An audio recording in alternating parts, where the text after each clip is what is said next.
Paul Ryan is on a bit of a promotional tour these days, plugging his new poverty report and pushing his own personal brand as a daring anti-poverty crusader.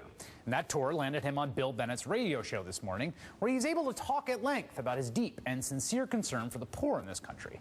Here's what he had to say. You know, your buddy Charles Murray or Bob Putnam over at Harvard, those guys have written books on this, which is we have got this tailspin of culture in our inner cities in particular of men not working and just generations of men not even thinking about working or learning the value and the culture of work. And so there's a real culture problem here that has to be dealt with. Okay, there are just a couple of things that need to be addressed here. First of all, this cultural tailspin he's talking about where men don't work, don't even learn about work, don't even think about working. Did you notice how Paul Ryan sees this anti-work tailspin as manifesting in our inner cities in particular? What do you think he means by inner cities? This inner city? Wait, but here's my question. Who are the ladies?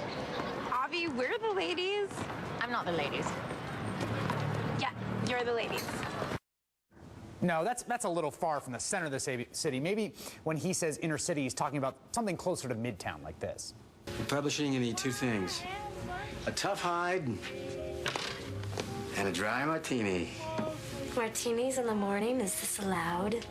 Is it vogue? Only in absolute emergencies. No, maybe Paul Ryan is worried about the declining culture of this inner city. Bidding on an item you put up for auction. Changed my mind when this gypsy trash wanted it. She will not have anything near and dear to my heart. Or how about this inner city?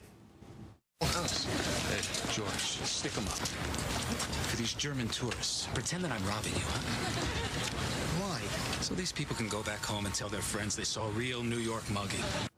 No, of course not. Those are not the inner cities that come to mind when you hear Paul Ryan talk about cultural tailspin and zero work ethic. No, this is the inner city Paul Ryan's words call to mind. Omar! Omar coming, yo! Omar coming, yo! Omar coming! Come on! Get out of here! Omar coming! What inner city means in this context is among poor black and brown people. Or as California Congresswoman Barbara Lee put it, quote, my colleague Congressman Ryan's comments about inner city poverty are a thinly veiled racial attack and cannot be tolerated. Let's be clear. When Mr. Ryan says inner city, when he says culture, these are simply code words for what he really means, black.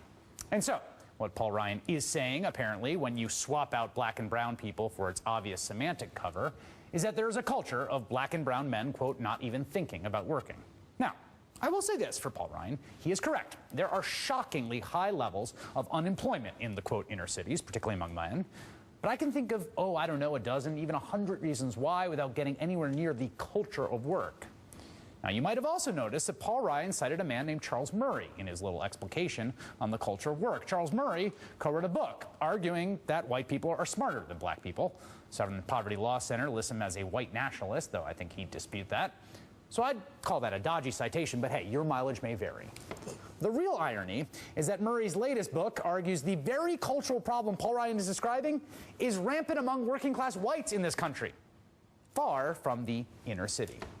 There are so many pieces of advice I have for Paul Ryan, who I'd love to have on the show, by the way, if you're watching, as he continues this poverty crusade of his. But the most important one is that he needs to stop talking about people who are poor and start talking to people who are poor.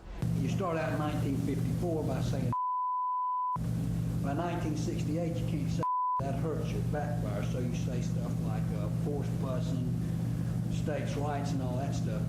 And you're getting so abstract now, you're talking about cutting taxes and all of these things you're talking about are totally economic things, and the byproduct of them is blacks get hurt worse than whites.